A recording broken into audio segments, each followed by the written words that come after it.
বিসমিল্লাহির রহমানির রহিম। ইজাফা বৃদ্ধিকরণ। आजकल औरतों की बेपर्दगी की लानत ऐसी छाई हुई है जिसका कोई ठिकाना नहीं है। বর্তমানে মহিলাদের বেপরদার অভিশাপ এই পরিমাণ ছেয়ে গেছে যে যার কোনো শেষ নাই, সীমা নাই, ठिकाना नहीं। हजरत रसूल खुदा सल्लल्लाहु अलैहि वसल्लम ने फरमाया, हजरत रसूल खुदा सल्लल्लाहु अलैहि वसल्लम फरमाया, मेरे बाद मर्दू को नुकसान पहुँचाने वाला कोई फितना औरतों से बढ़कर नहीं छोड़ा, कोई फितना औरतों से बढ़कर नहीं छोड़ा। নবীজি বলেছেন আমার পরে পুরুষ জাতির জন্য মহিলাদের ফিতনার চাইতে অধিক আর কোনো ফিতনা নাই। आए माँ बहनों, हे माँ बोनेरा, सिर्फ तुम्हारा बदन गले की आवाज, ज़ेवरात का बजना गैर मर्दू से महफूज रखने के लिए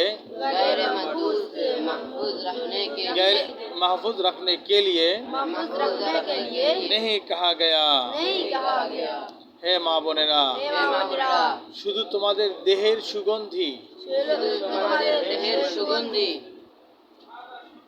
গলার আওয়াজ,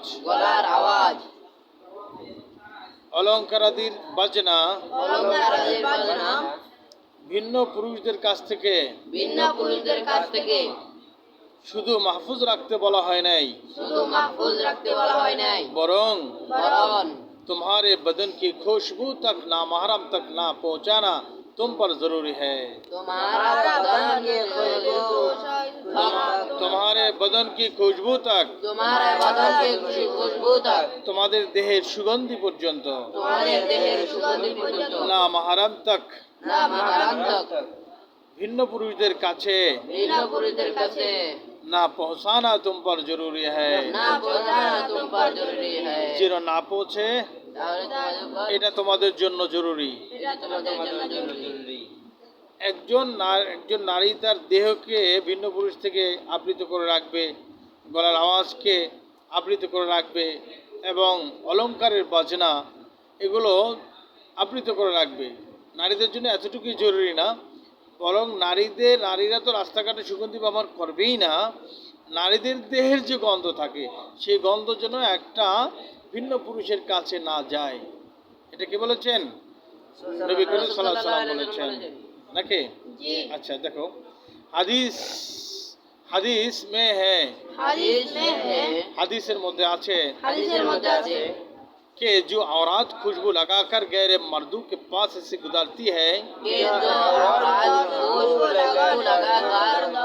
गैर मर्दू के पास से